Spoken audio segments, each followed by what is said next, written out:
Okay, I'm recording the class. It is February 28th. We have just come back from our winter break and we're getting started. Today we'll move into chapter 2, and I'm going to underline the words on the slide here. Corporate image and branding. Corporate image and branding. So I'm bringing up the video panel on the right side of the screen. So what you'll see is a little square covering part of my slide, but I want to go over that phrase, corporate image and branding. Let's start with the first word, corporate. Who knows what that means, corporate? You can raise your hand, throw up the emoji if you know what the word corporate means. Yes, Perla. I think this is when a few people go together for making business. I'm going to give you, you're on the right track. I'm going to give you the noun. Corporate is the adjective which describes a noun, and the noun is corporation. So you're describing a corporation. It's not, we wouldn't say a few, well, you could say a few people. You can say, but it's more like a lot of people, not a few people. Who knows what is a corporation, or could give me an example of a corporation? And Tatiana, Yes. cooperation is like you support or you help someone else or something else? Or You're thinking of the word cooperation. yeah, cooperation. Cooperation. This is Is a it different different? word. Oh, Yep, it's this is a no, but it's a really good guess. It's perfect. Cooperation. Cooperation. That means you and I work together. But what I'm using right here, what's in the picture? Who are these people? Maybe it's an organization. Or an organization. They look like they're in what type of work? office, Corporation. corporate. Okay, yeah, Corporate. Tatiana said a corporate office. Yeah, Gerson, Yeah. what are you thinking? Corporation is a big company that have many places. Yeah. Like Keep a going, big Garcon, yeah. corporation is like, okay, like one place, they have many places in the world. Yes, beautiful, Yeah. beautiful. That's it, that's it. And it sounds like cooperation, For like example, a few people working together. I think, Perla, maybe you were thinking of cooperation? maybe for example, the store like Macy's. Yeah, that's a big company with many places, sure, sure. Can Cooperation. anyone think of another? Cooperation is when you make favors with some people, right? That's cooperation. Now let's Yeah. distinguish cooperation and corporation. Yeah. Corporation. When Gerson, when you said a really big company, can you give me an example of a big company in many places that is a corporation? Like BJ's, like Yeah. Walmart, like Apple, Amazon. Yes. Microsoft, Facebook. There we go. And Nerexi is naming all these big corporations. So let me just write a few of these. Let me just write a few of these down. So we've got BJ's is the local. BJ's, it's like Costco, big warehouse, supermarket type of place. Kind of like Walmart or more like Costco. And then Nerexi said Apple. I'm going to change I'm just writing on the screen here. Let me change the color of what I'm writing with. Here we go. Let's get a few of these. Apple. Apple is a corporation. Definitely. Yes. BJ's, Apple, Google. We can think of a few more. These are corporations. Amazon? PwC. Amazon. Yeah, PwC. PricewaterhouseCoopers, the financial corporation. Amazon. Yes. All right, there we go. So we got some big names out there. Icon. Excellent. Viacom, I haven't heard that one in a while, but yeah, that is a corporation. Okay, sure. Now let's think of, I'm going to start with an activator question. Well, first let's get, I want to make sure I solidify our loose definition of corporate. So a big company in many places, that's a corporation. And that's what makes it a corporation is it's not owned by one person or say one's family. Who owns Google?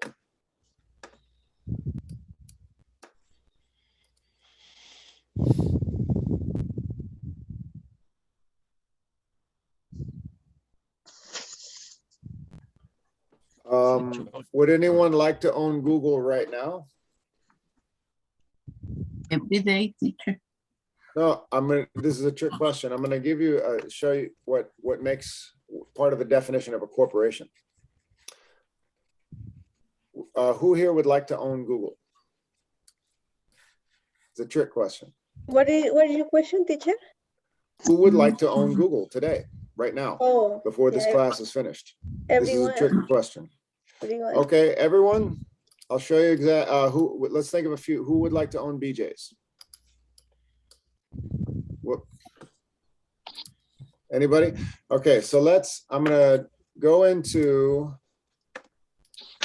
I'm just gonna go into, see what I'm typing. I'm gonna mute you, Tavares, because your microphone is, okay, today, there it is. Okay, today is actually not a bad day to be an owner of Google because their shares have dropped just a little bit. Alphabet Class A, that's out. We want to say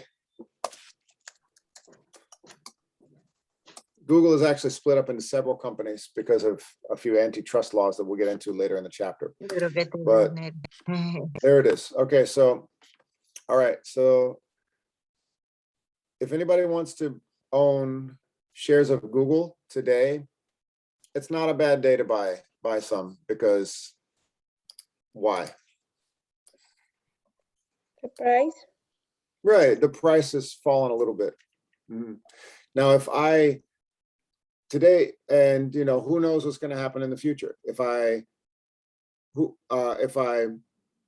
put some money into this today, maybe I'll lose money, because who knows? Maybe it's got further to fall. I don't know. If I put money in this today, maybe it'll jump. I don't know. But if I put money in this 10 years ago or 20 years ago, I'd be pretty happy right now, right? Yes. So this is what makes something a corporation. When I said, who owns Google? The answer is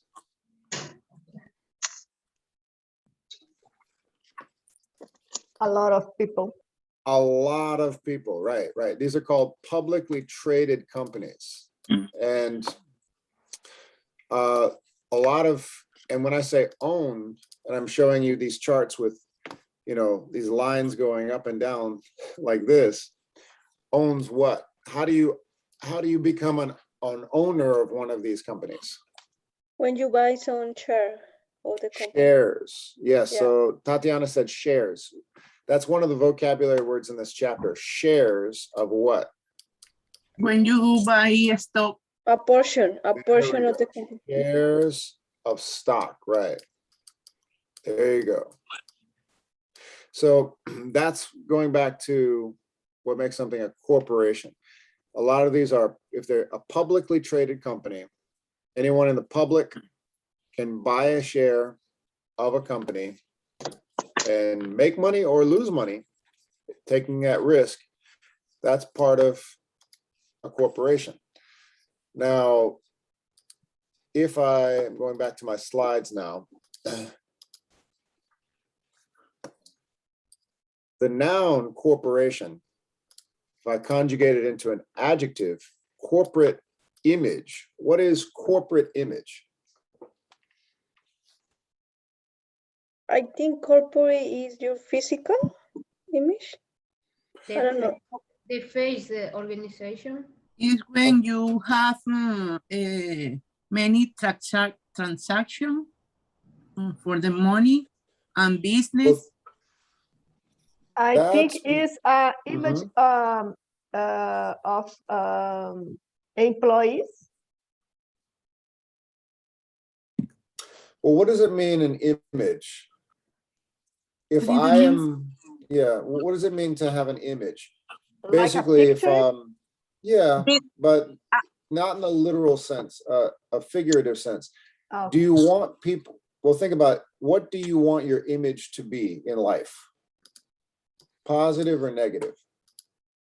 positive. Positive. Of course, everybody wants to have a positive image. What does that mean to have a positive image? Impression, good impression. Beautiful, a good People impression. are using good dress, good There clothes, you go. and yeah, and using bag for to work. Mhm. Yeah. Yeah, Narexi is describing the way someone appears, the way they dress, the way they carry themselves. Yeah. Yes. Shake the hand. Mhm. All of these things contribute to an image. To put it simply, individuals as people, we want others to like us, right? Mm-hmm. It's not a good idea if everybody hates you. Mhm. So if more people like you than don't like you, that's life. Not everybody's going to like you all the time, but you want more people to like you than not like you. That's what it means to have a good image. And Yeah. companies like this, they need to have a good image. What if everybody who owns a share of Google decides this company does not have a good image, I'm out. I'm getting rid of my Google shares. Facebook, which is now Meta, a lot of people recently had reasons to get rid of their shares of that company. When a big company, a corporation, has an image problem, they have a problem for their business. They need people to think it's a good company. So on a question I'm writing here is, I'm going to write it in another color so it's brighter. What makes a good company? I'll actually create a blank slide right here. I should have, instead of writing on this slide, I'm going to create a brand new slide, and I'm going to put it in nice big bold letters, and I want everybody to tell me what they think. What makes a company a good company? So that's what I want to use as an activator question, just to get everybody talking, because everyone's out of practice. So what makes a company a good company? Mhm. Can I go? Sure, Tatiana, go for it. I think good and health environment, work environment. A good work environment. Excellent. Something- Gerson just raised his hand. Gerson, what makes a company a good company? What make a company? When you make a company, you have to good business to make a good company, and Mhm. you need to have a good people to make a customer service to make a good company. Yep, environment. I'm going to type some of these things people are saying, because I think drawing is a little complicated. So first thing, Carla said environment, Gerson said service. I And think Gerson, if the company respect clients and employees. Okay, respect for clients and employees. Very good. What else? Let's get a few more here on the screen. It's a good organization. A good organization. Let's be more specific, Tavares. What makes a, Yeah, that's kind of like the question itself. What makes an organization a good Yeah, organization? What makes Re- people re- like it? you Is- have your contability well, your research work well.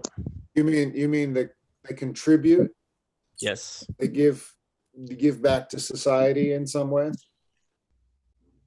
For me, it's research and development, teacher. Okay. R&D. Research and development. I'm going to put the abbreviation R&D. Marie Lombard, yes, what makes a company a good company? I think by the service they offer. Mhm. That's pretty close to what Garcon was talking about, providing good service. I'm going to say, well, you know, I didn't write that down. I'm going to say providing good service. Garcon wants to say something else. Garcon, yes, sir. Oh, I think you put your hand up by accident, then it's okay. Let's find, anyone else? Can we get a few more? What makes a company a good company? I think contribute with the natura, environment. Okay, I think, oh, you already mentioned that. Actually, Tatiana, you were the first one to say, I wrote that Yeah. down. So they care about the environment, okay? Mhm. All right. I Mhm. have very good, Perla, yes. I think very good communications. Very important to, they has great leaders. Good communication, good leadership, okay. Good leadership, all right. This is a lot to work with. We got room for one more. One more, let's say, Benefit that give the employer? say it again. Oh, benefits, did you say? Yeah. To the employer. Benefits, okay, yeah. If they treat their employees well. The employees Yes, say, hey, this about the- company about takes the- care of me. I will work hard for them, yeah. Yeah. Education, healthy, Good benefits for employees, very nice. All right. Now, here's something tricky. I'm going to take a look at this definition. All right.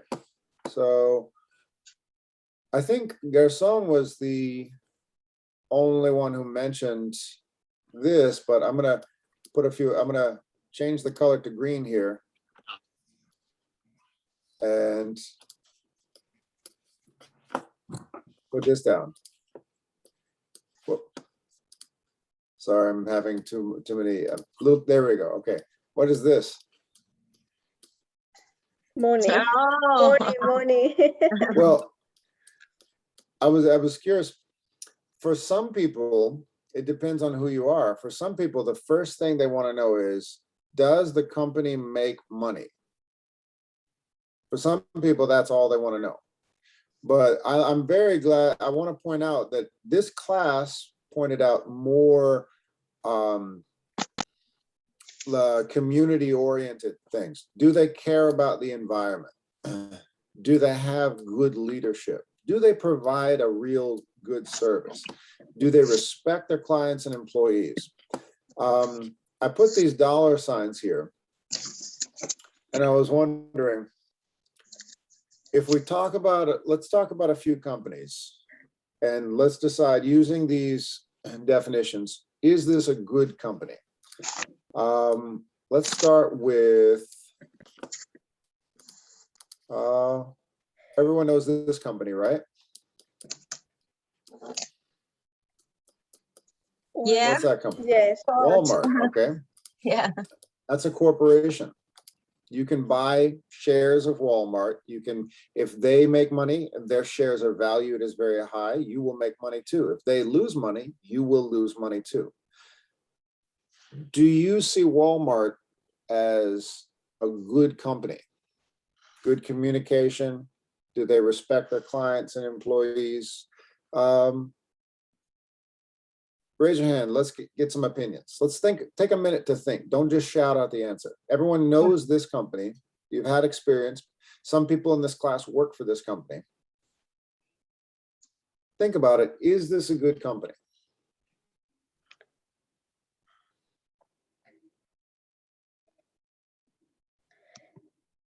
Take your time. Let's embrace that silence and think.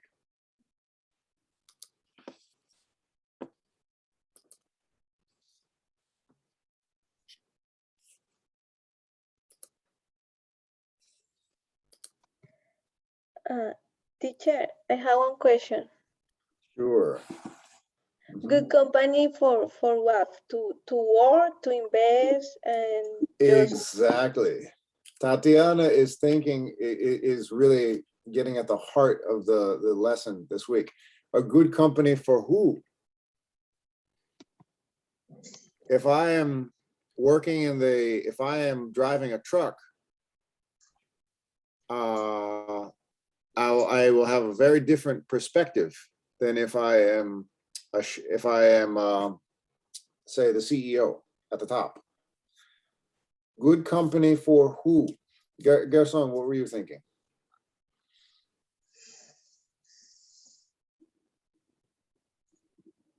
I saw you just raise your hand. So let's think about this. Is Walmart a good company?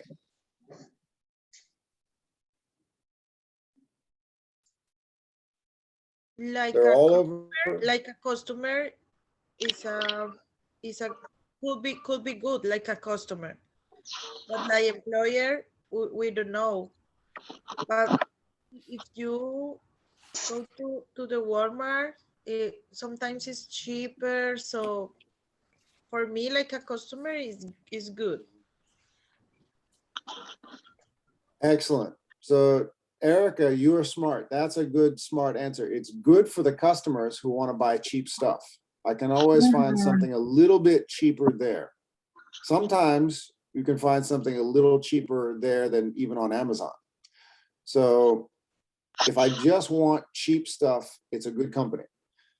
But what about other aspects? Environment. Is it a good place to spend your career working? Is the service good? All of these things. So sometimes when the stores sell cheaper things, the thing is that they bought that things very cheaper, very very cheaper, and sometimes the things come the countries like Vietnam, like China, when they made that things in millions of units, and they paid that people nothing, cheaper, very cheaper. Yes, yes. Walmart is very good at undercutting competition. I'm going to give you this word. Who knows the word undercut? Undercut. Undercut. Undercut. If Nerexi, you and I have yoga studios. Nerexi is a yoga teacher. What if I decide to open up my own yoga studio across the street? For classes, you charge $25 per person. I decide to charge $18.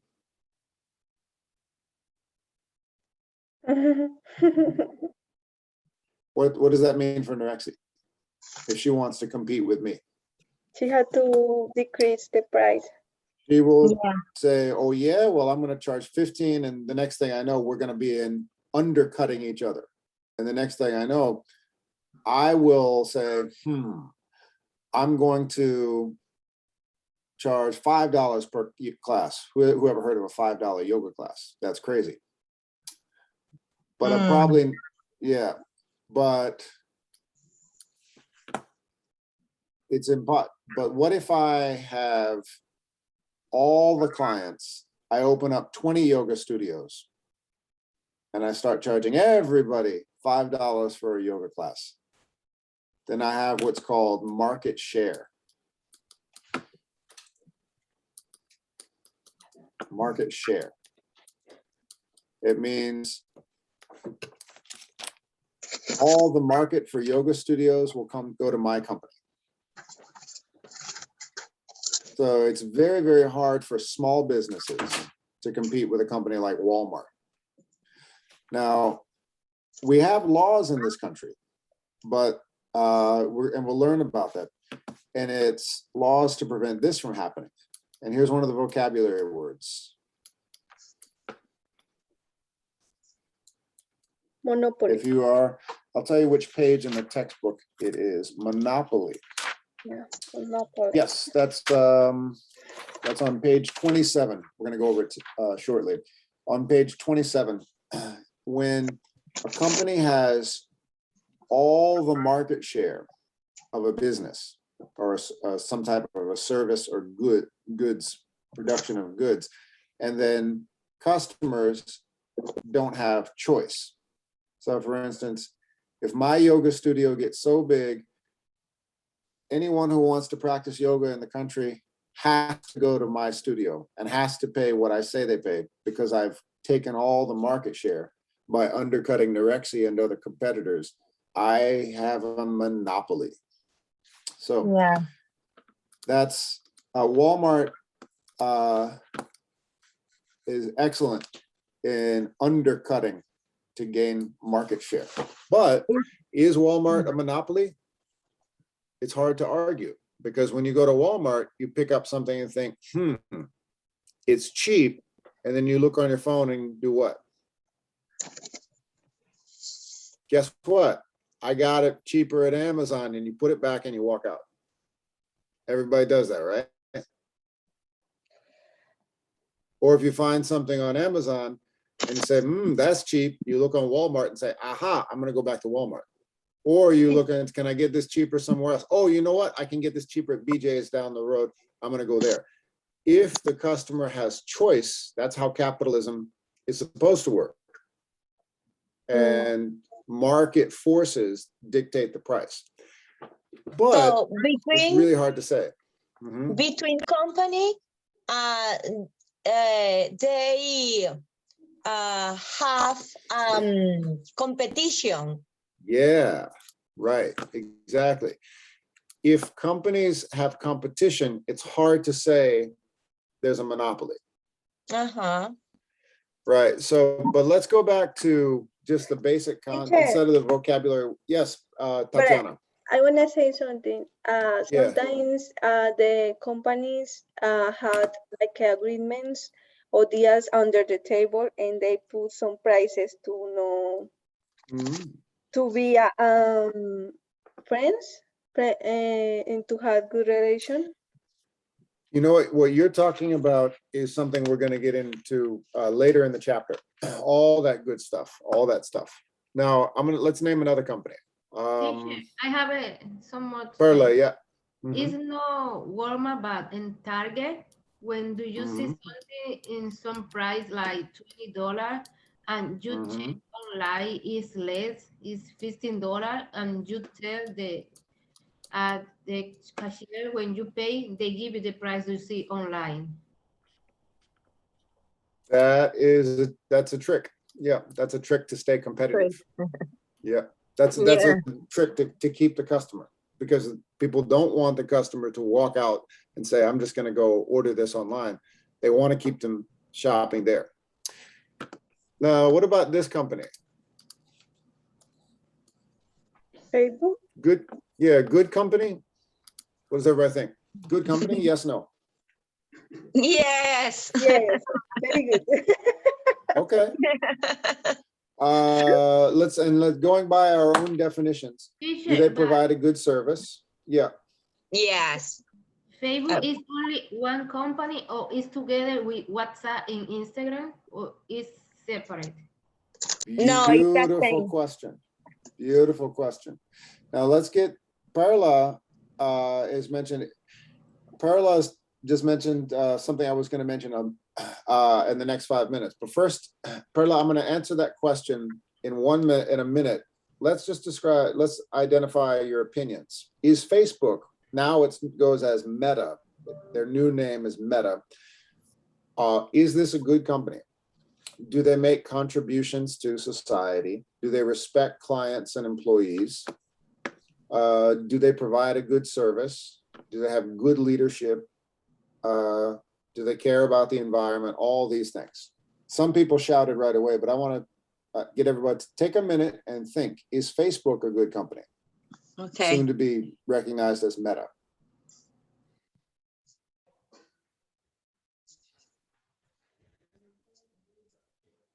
Does everybody understand how Facebook makes money? Yes. How do they make money, Tatiana? They do publicity. They sell customer information. And also, yeah, to the So the government. information, right? The information that you give them with your Facebook profile, your WhatsApp, or your Instagram. So Perla, that's the answer. Yes, they've acquired all those platforms. Everything you post on Instagram or WhatsApp, or if you have an old Facebook page, that all belongs to Facebook, and they sell it to other companies for marketing. So they buy data? No, you give it to them for free. Yeah, but they buy our information. They sell our information. They You sell. give it to them for free. This is what is complicated, because you are not so much the client as you are the product. Does that make sense? No. Well, when I posted the link for this Zoom class, I used Facebook's service on WhatsApp. Uh-huh. How many of you give information to WhatsApp? All of you. All the information you give to WhatsApp is the data. That's the product that can go somewhere else. So when you get a message on your birthday from another company, that's how Facebook makes money. If that makes sense. But they also gain money with the publicity. Yes, they also make money with So advertising. they have a lot of ways to gain money, right? Yes, yes. Primarily, it's the user data. That's how they make money. But we all use their service. We all use the service. Is it a good company? It is the pain, because for the companies can be good company, and for ourselves, for the customer that use Facebook, can be tricky. Mm-hmm. Well, can be tricky. Actually, you said yes, it's a good company. What do you like about it? For benefit, the benefit offer to people when used is good, because we can we can keep connected everywhere in the world. Okay. Yes. Absolutely. Yes, that is good. And you can share your information about your business when you have a seminary, workshop. You can share using Facebook. So okay. Yeah, I think so. All right. So let's I think it's not correctly. You sell clients' information. It's not correct. Yeah. Why, Klausian? But you gave it to them, and you signed a user agreement that is impossible to read. Has anyone ever read the user agreement with any of these things? I never read that. Nobody does. And it's almost impossible to actually read and process an entire user agreement. That's on purpose. They're hundreds of pages long. Very But complicated. Teacher, you know that when you put something in Facebook, you know that you don't have privacy, you know? You are share where you are. Yes, yes. Well, Glaucian said it's not good. Tell me, Glaucian, what? It depends because they have a private policy, and if you don't control that, you give them all your information, but you can choose what you want share with the others and with Facebook. It depends you. So I think this is exactly why I wanted to start by asking this question. What makes a company a good company? If we look at Walmart, it's good for the shoppers good for anybody who's looking for something cheap. So if I find the cheap thing that I want, I'm a winner. Maybe if I have am a shareholder and Walmart is doing well, I'm a winner. If I am working for the company my whole life, am I a winner? No. Probably not. That's not ideal. If I'm working in a factory in Bangladesh making shirts for Walmart, I'm probably not a winner. Facebook, aka Meta, they're winners and losers. We just mentioned some problems with Facebook's business model. Not everybody is aware how the company makes money when they're using the service. And it's a complicated situation, but this is nothing new. This week is more of a history lesson. We're going to learn about an era called the robber barons during the American Industrial Revolution. And here's a political cartoon from the late 1800s. So in this picture, this is right here. Oh. I'm going to name some companies that you may or may not have heard of. At the top, we have right here, Cornelius Vanderbilt. This was a railroad company. Jay Gould, this is a financial company. Here we have, it says Gould's Millions, Vanderbilt's Millions, and some other figures that we're gonna look at. JP Morgan, you probably heard of that that's still a name thrown around in banking. Rockefeller, Carnegie. Rockefeller was an oil tycoon. Andrew Carnegie produced steel, and these are known as the robber barons. Now, before we take a little break, I want to ask everybody to take a look at this image and tell me what's happening in this picture, because we definitely have winners and we have losers. Take a minute.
Okay, who can, yes, Tatiana, tell me what's happening in this picture. Yeah, for me, that picture shows the contrasts between high class and lower class, and how the high class are where we are, thanks to our job, our work, our hard work, and how the inequality grow and grow more. Okay, who can be specific? You're right. Me, Who can be specific? Let's identify something in the picture. me teacher. Yes. I think they are holding their business, and the rich people make money and is more rich, and the poor is more poor, and it's more hard for the poor people. It's more hard, it's more difficult, and for the rich it's easier, because Who can identify the types of businesses today? I'm sorry, the types of businesses in this picture. Here we go. So we have the rich people at the top. We now call these guys the CEOs of these big companies. Yeah. Who could read what it says right here? Where? What I just circled. Clothes. Yeah, cloth workers. Cloth. So this was during the American Industrial Revolution, where America was producing physical goods. So cloth, textiles, like what I'm wearing, this is a textile. So Massachusetts was the biggest producer of textiles, cloth to make clothing at this time, Lowell, Massachusetts in particular. For the workers, this is how much they would get paid on average, $9 a week. Linen workers, similar to textiles, $11 a week. Yes. Iron workers, people who would make steel or work in construction to build big buildings, $7 a week. Lumber, that's cutting wood, $6 a week. Leather, producing gloves and boots, $7 a week. Paper, $6 a week. And here are the other industries: 10, paint, oil, book printing. And right here it says hard times. Hard times. So this was from Puck magazine, showing the wealth gap between the super rich at the top, a few people, and everybody else at the bottom. Now, quick question. Is this similar or different to today if we compare Google, Apple, Walmart, and other companies that we're looking at? Similar to today or different to today? Similar. Similar. It is the same. Okay, tell us, Erica. It's the same for today, because we're talking about the companies in Asia.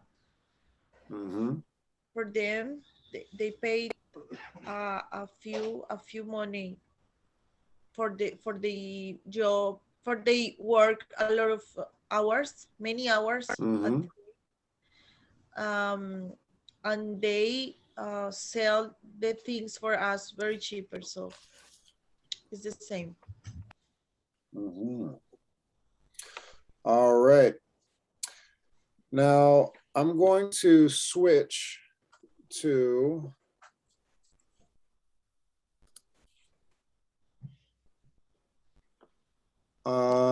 my document camera and show everybody the first page in the chapter that we're going to be looking at. Here we go. So I'm going to switch to my document camera, and then I'm going to stop the share. And here we are. All right, everyone, can everybody see my document camera? or it looks upside down.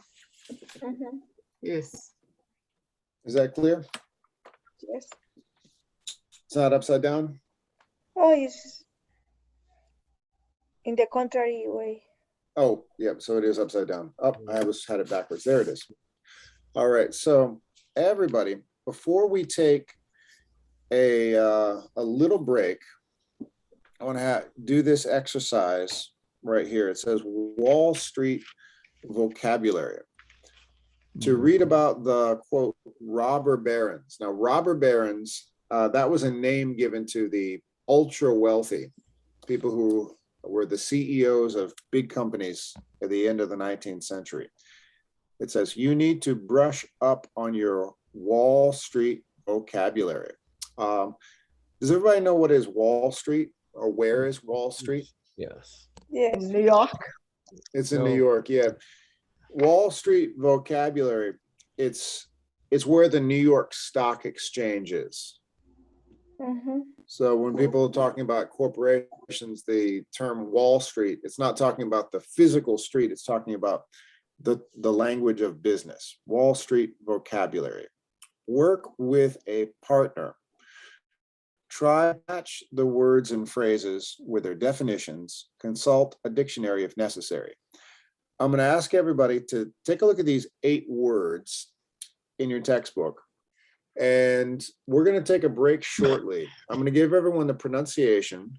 And then after we come back from the break, I'm going to put you into breakout rooms to do this exercise, Wall Street vocabulary, right here. So where my finger is, everybody can follow me with the pronunciation. Is everybody ready? Yes. Yes. Yes. Broker. Broker. Broker. Dividend. Broker. Dividends. Financial convulsions. Financial convulsions. Monopoly. Monopoly. Monopoly. Stocks. Stocks. Stockholder. Stockholder. Bonds. Bonds. Bonds. Bonds. Commission. Commission. All right, these 8 vocabulary words, I want everybody to take a minute and look at them. Several, we've actually gone over Monopoly a minute ago. Several you might have heard of before. Take a minute, see which ones you're familiar with. And then after the break, I'm gonna set the timer for a 10-minute break. I'm gonna put you into breakout rooms to do this exercise in small groups. Sound good? Which page? Which page it is that? That's page 27. 27. 27? Yep, 27.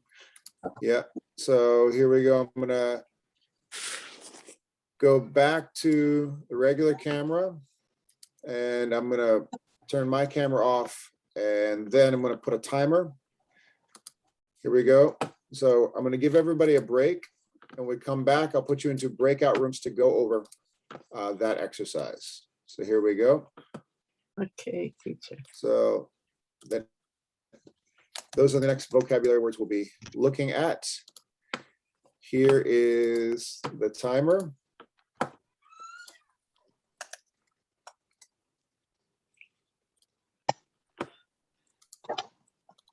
Okay, I'm going to set the timer for 10 minutes.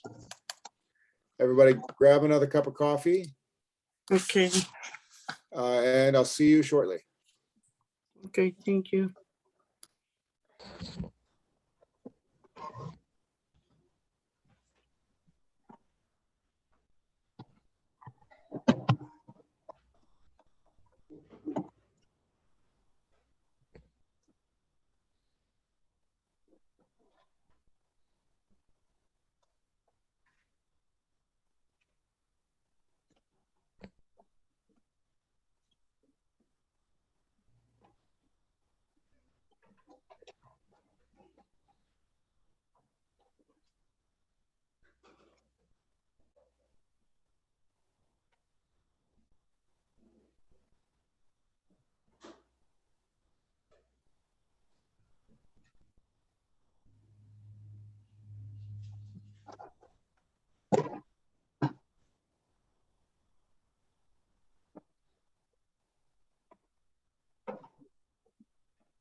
Welcome back, everybody.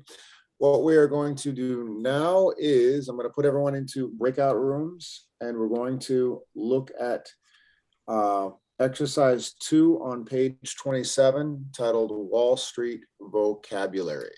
Okay, so I have 12 people. I'm going to put everyone into 4 breakout rooms, groups of 3. All right. Any questions?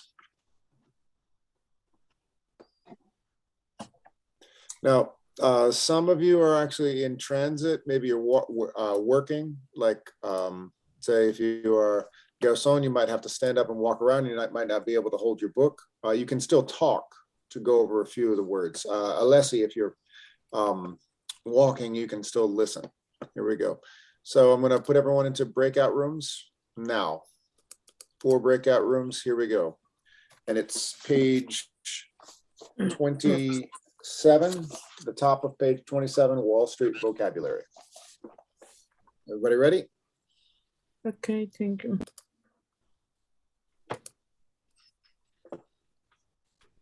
Okay, you can join your breakout rooms now.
No idea why.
Mhm.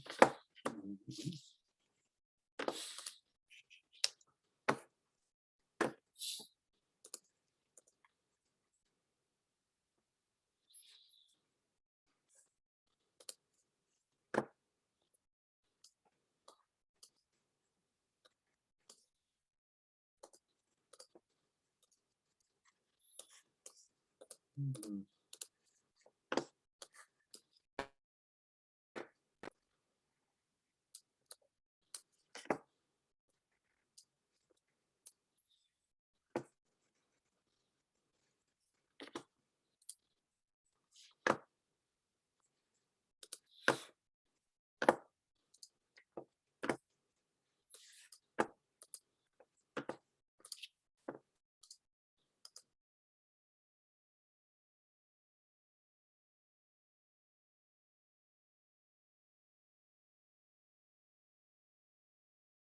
Yes. Whoops. So I want to go over the two words, dividend and commission.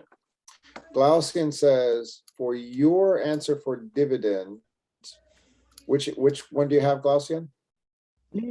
A. A, profits you receive from your shares in a company. Who has a different answer? We teacher, we select age. A is correct. Yeah. It's your shares. So if you own shares of, I don't know, Apple, every quarter or every month, they will give you dividends depending on how much you own. So that's an incentive. So if you own shares, if you buy stock, you own shares, the company wants you to hold on to the stock rather than sell it for a profit.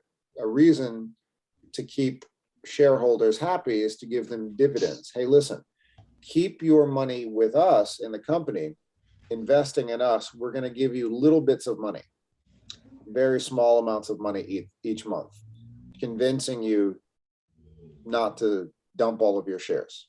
That's a dividend. Now, how is that different from a commission? What's a commission?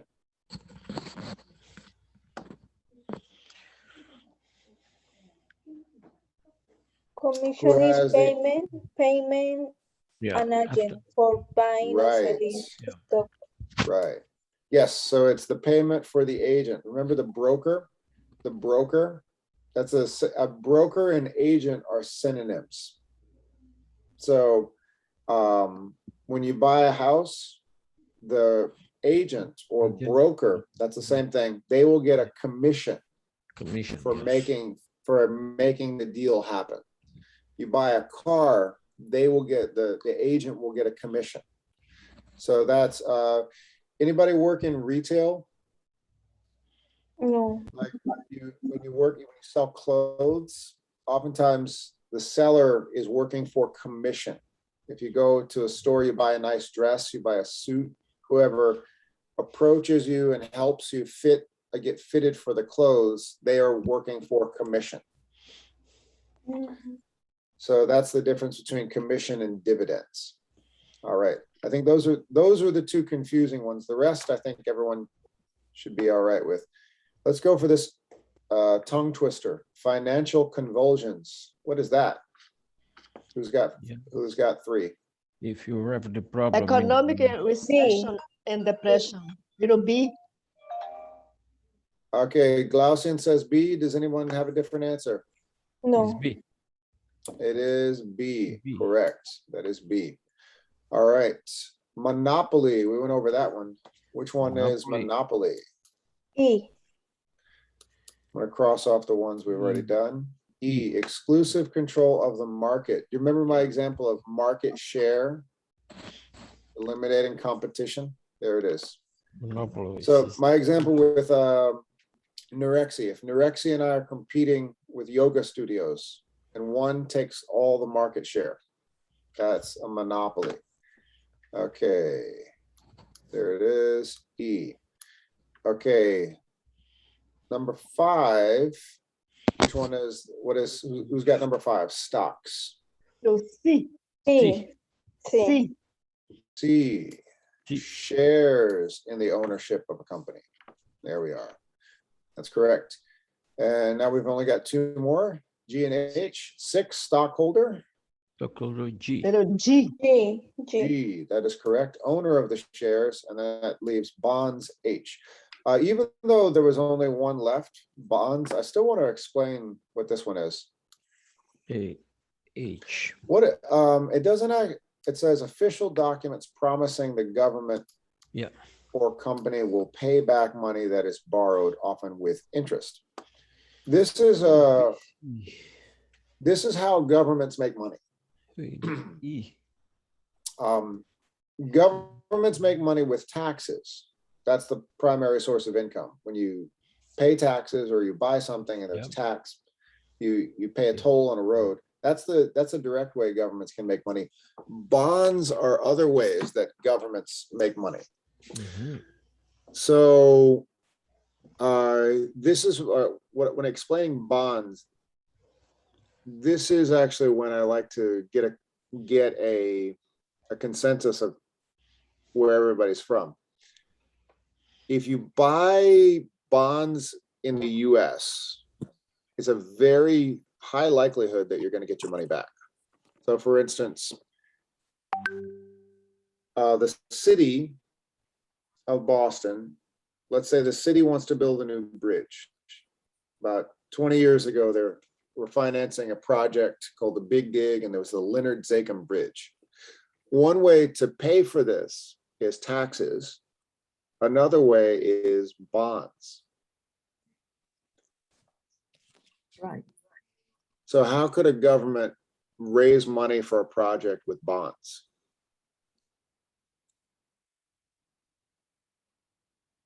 Repeat the question, teacher, again.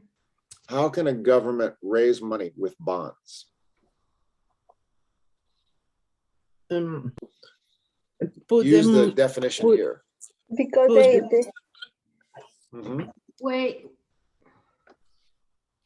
Oh, good. Was it Faride or Perla? I couldn't tell who was answering the question. the government go to subasta, I don't know, say subasta in English. Well, it says right here, official Sell- government documents promising the The- government Yes, will pay back money. And forget company, those are corporate bonds, will pay back It's money. about the Yeah, interest? well, interest is usually involved. Teacher, can I say something?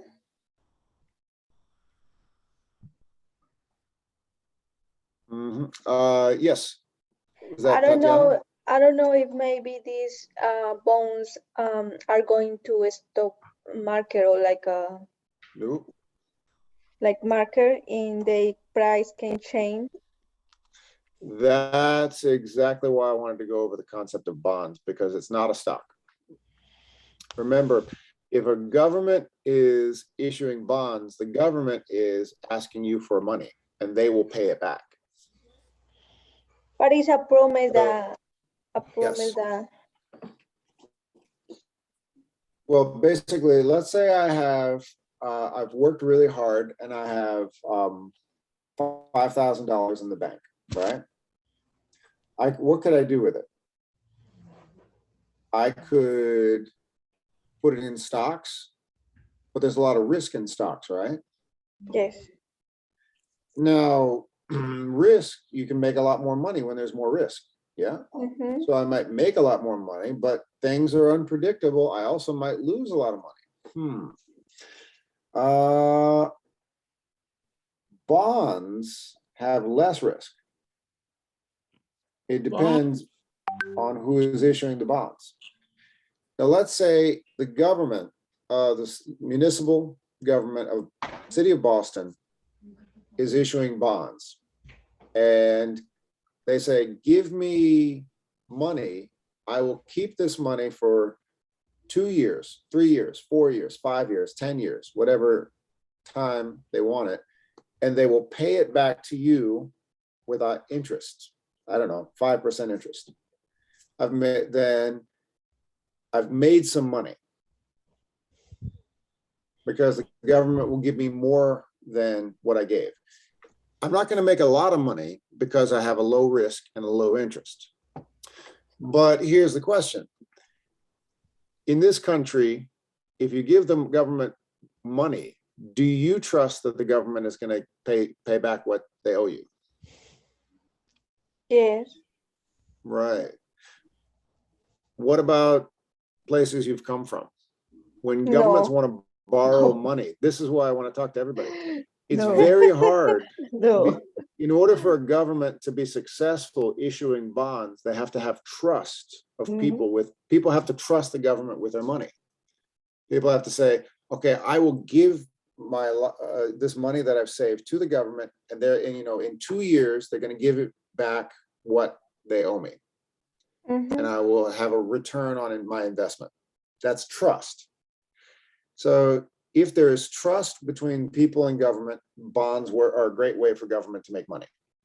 They can build that bridge, create more business, develop the country, and have more tax revenue, and then pay back the bonds to the people who lent the money. What happens if people don't trust government? It doesn't work. Yeah, nobody's gonna, a lot of people in this community will say, you want what? Give the government my money? No, that's not happening.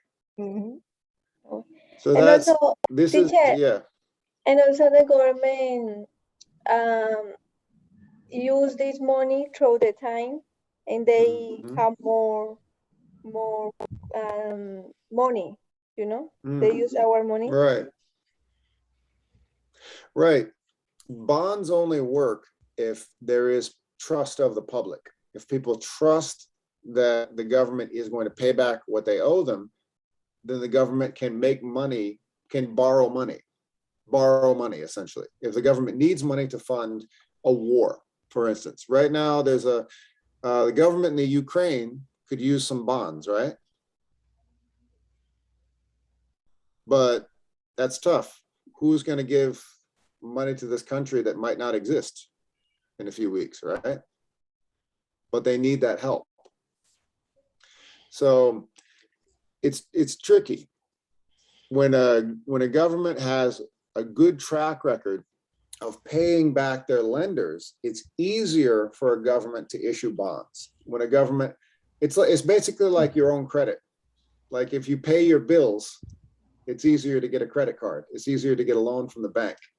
If you don't pay your bills, people will not trust you with a loan. And it works the same way with governments. If governments have a good history of paying people money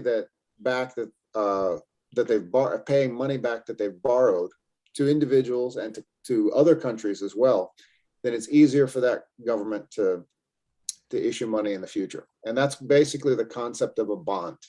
So those of you who are getting older, if you're up in your 40s and 50s and 60s, and you're thinking, I want to invest money, but stocks are risky, and I can't afford to lose everything in the stock market, bonds have a lower risk,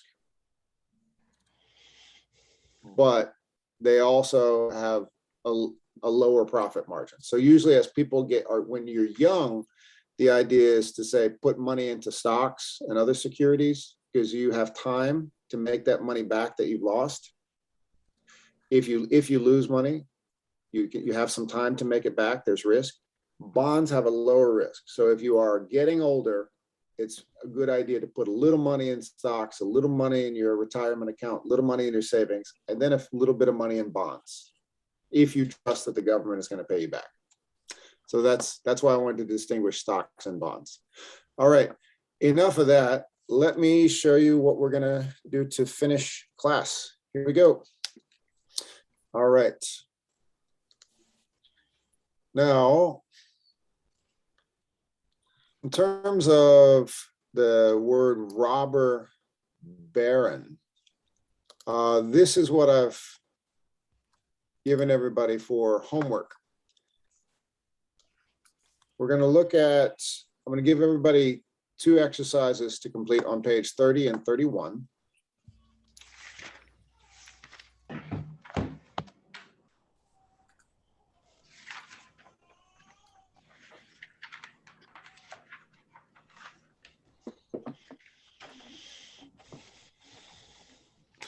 So after you complete the reading on pages 28 and 29, we're going to do that in class next week as well.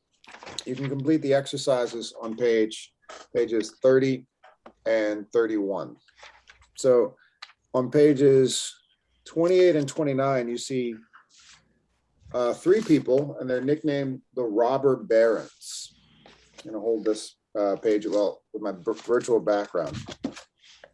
The first robber baron listed is J.P. Morgan. The second robber baron is John D. Rockefeller. And the third is Andrew Carnegie. So you can read that on your own and complete the exercises on page 30 and 31 for Wednesday. And then we'll go over that reading together.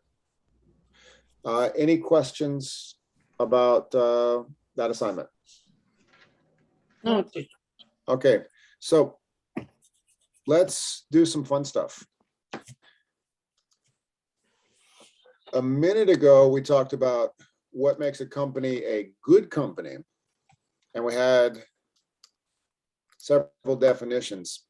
People said caring about employees, caring about the environment.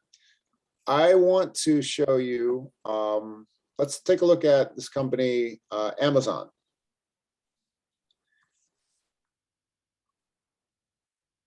I'm going to show you a report about Amazon from a warehouse worker. Many of your classmates work in Amazon warehouses. Now, has anybody here worked for Amazon before? Okay. No. So we're going to finish up with a little report about Amazon. Now, I'm going to ask you 4 questions. The first, this woman, her name is Shannon Allen. She had a really tough time working for Amazon. And the first question I'm going to ask everybody, I'm sorry, why did Vicki Shannon Allen choose not to take the hush money from Amazon? Amazon wanted to pay her some extra money. She chose not to take it. Why would she not take it? The term hush money, who has heard that concept before? To hush is to be quiet.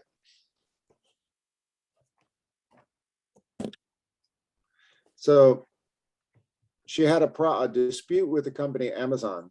Amazon offered her some money in order not to report the dispute, and she refused not to take it. We're not going to go over the 4 questions. We'll just go over 2.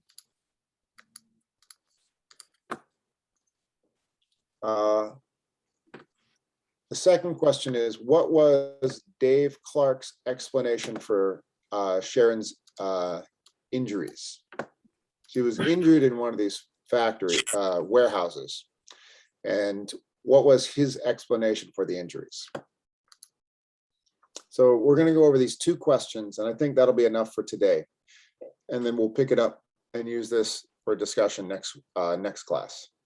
So first question, why did Vicki Allen choose not to take the hush money? That's money to be quiet. Second question, what was Dave Clark's explanation for her injuries? Okay, Teacher, so those are the, yes, Glaucia. we talked about Facebook. I don't know if you watched the documentary about Facebook. Which one? They called this social media dilemma. Oh, I know about that one. No, I haven't seen that one, but I know which one you're. It's on Netflix. Yes. Netflix, yes. Yep. That'll be if we might be able to use that one, but that's a bit long for this class to discuss. I don't know if everybody can follow follow it. That's a good idea, Glaucia, though. All right. So here we go. We're going to look at this report from an Amazon warehouse worker to wrap up class. Here we go. Inside this fulfillment. Can everybody hear? Yes. Okay, great. So this is a 4-minute video. Inside this fulfillment center outside Dallas, the focus is Amazon's signature speed, efficiency, and customer satisfaction. But Amazon employee Vicki Shannon Allen says Amazon's work demands are ruining her life. It's been the ultimate nightmare. Allen says she processed an average of 600 items an hour on the job here. Whoop, I'm sorry.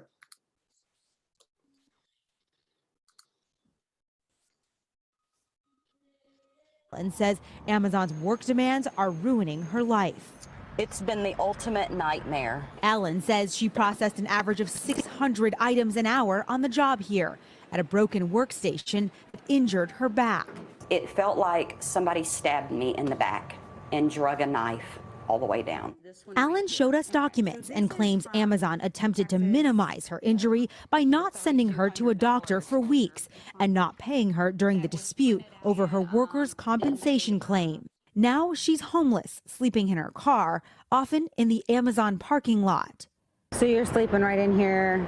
Allen is not alone. This year, Amazon, which has over 175 fulfillment centers around the world and more than 500,000 employees, was ranked one of the 12 worst companies to work for by the National Center for Occupational Safety and Health, a nonprofit that advocates for worker health and safety. As by far the largest online retailer for Americans, Amazon's record is difficult to compare to other major brands. This summer, people protested against Amazon worker conditions and wages in New Jersey and Spain. In Minnesota, 3 current and former Amazon employees spoke out to NBC News, alleging injuries on the job. So that's the first question, hush money. Allen says Amazon offered to pay her $3,500 if she agreed not to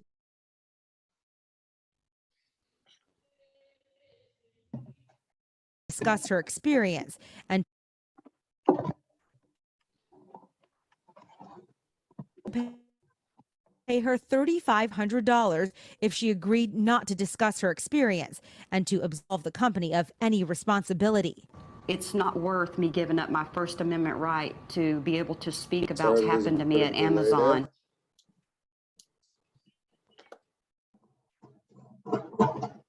They opened their doors so we could have.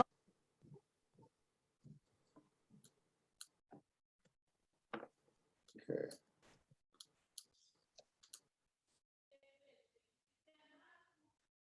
To Amazon, they opened their doors so we could have a look. Amazon staff escorted us through the facility and calls Allen's situation unfortunate. It's offered her medical treatment and more recently spending money, along with a new, less physically demanding job. The workstation that she was working on did have a component missing that day. And when she found it and reported it, we immediately fixed it. Senior Vice President Dave Clark oversees fulfillment center operations worldwide. We have hundreds of thousands of employees working tens of millions of hours every year across the network. And the overwhelming majority of those are safe hours where people come in, do great work for customers, and go home safely. But the former head of the occupational... That's Dave Clark. So going back to the first question, why didn't she just take the money, the hush money? $500 if she agreed not to discuss her... I'm sorry, my slides are bouncing around again. Why would she not just take the money from Amazon? There it is. Spoke out to NBC News, alleging Allen says Amazon offered to pay her $3,500 if she agreed not to discuss her experience and to absolve the company of any responsibility. It's not. No, she chose not to take the money, the hush money. She continued to report it. Physically demanding job. The workstation that she was working on did have a component missing that day. And when she found it and reported it, we immediately fixed it. Senior Vice President Dave Clark oversees fulfillment center operations worldwide. We have hundreds of thousands of employees working tens of millions of hours every year across the network. And the overwhelming majority of those are safe hours where people come in, do great work for customers, and go home safely. All right, so that was Dave Clark. Now here are the questions. Why did Vicky, Shannon, Allen choose not to take the hush money from Amazon? All right, who wants to bring back up the video panel? Why wouldn't she just take the money? So essentially, she's reporting what's happened to her. She hurt her back working at an Amazon warehouse, and she couldn't come into work. She became homeless because she couldn't get money, not going into work. She couldn't get what's called workman's compensation. They wouldn't pay it to her. So she's living in her car, and she reported her story to the news. And this was the news report we're watching. Amazon wanted her to keep it quiet. That's called hush money. And they said, you know what? Here's $3,500. Stop reporting this story. Here's the money we will give you to be quiet. Why wouldn't she just take the money?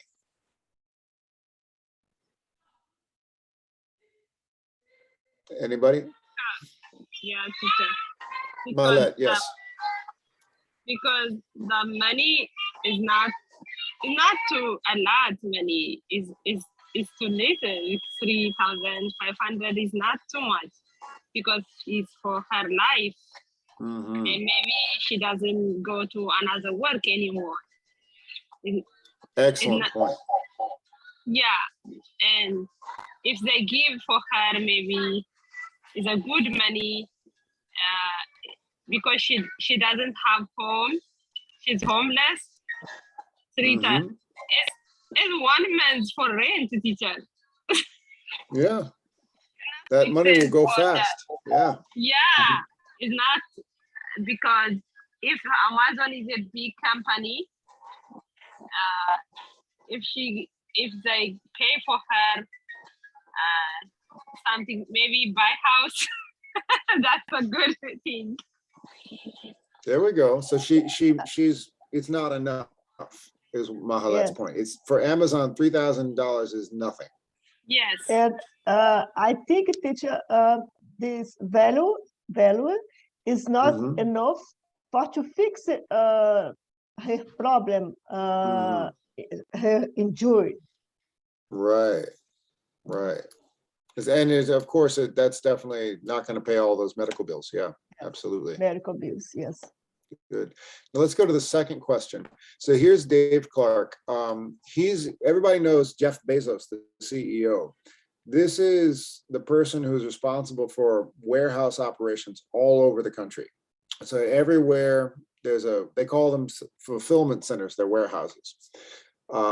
Everybody who works at a warehouse, essentially it's his job to make sure that every warehouse is operating.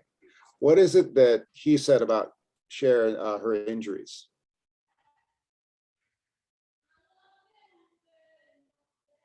I think she doesn't report on time. Did anybody catch what he said? I don't know. No, I didn't understand what she said. No problem. He said, Tatiana, did you catch it? No, can you repeat, teacher? Because I didn't catch. So it's his job to make sure that these warehouses are working properly, and that includes safely. So if somebody is injured at a warehouse, they hurt themselves, that's his problem. He's the one who's supposed to oversee the warehouses, make sure they're operating safely. So I'll go back to that part of the report where, come on. There it is. So here is the report from Dave Clark. Okay, so there's Dave Clark. Now listen to the language. Remember, he's a representative of the company. And remember the way we started the company, corporate image. How do you have a good corporate image? If an Amazon worker is on TV saying, I'm homeless because of these people, this job ruined my life, what does that do to the corporate image? They had to speak good about Amazon. Defend. If you listen to Sharon's story, are you gonna continue your Prime membership next month? No. Maybe, maybe not. If she's getting her story out there, that is very bad for the company. So he needs to get people to think something else about the company. So that listen to the language very carefully. Yes. She was working on did have a component missing that day. And when she found it and reported it, the workstation that she was working on did have a component missing that day. And when she found it and reported it, we immediately fixed it. Senior Vice President Dave Clark oversees fulfillment center operations worldwide. We have hundreds of thousands of employees working tens of millions of hours every year across the network. And the overwhelming majority of those are safe hours where people come in, do great work for customers, and go home safely. What's he talking? What's his argument? What's he saying?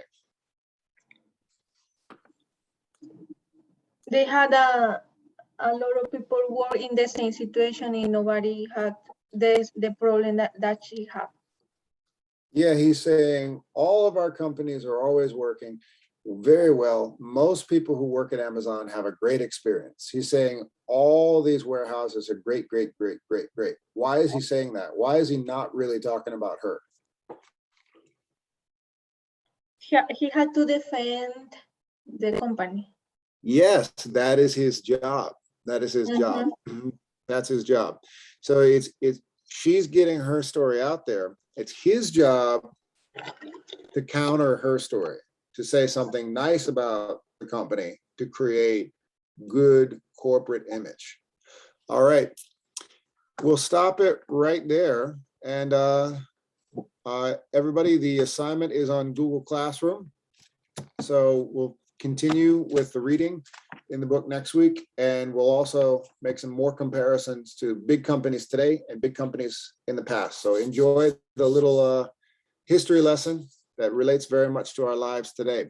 All right, so that is it. We've reached the 2-hour mark. It's been a great class. It's good to see you all.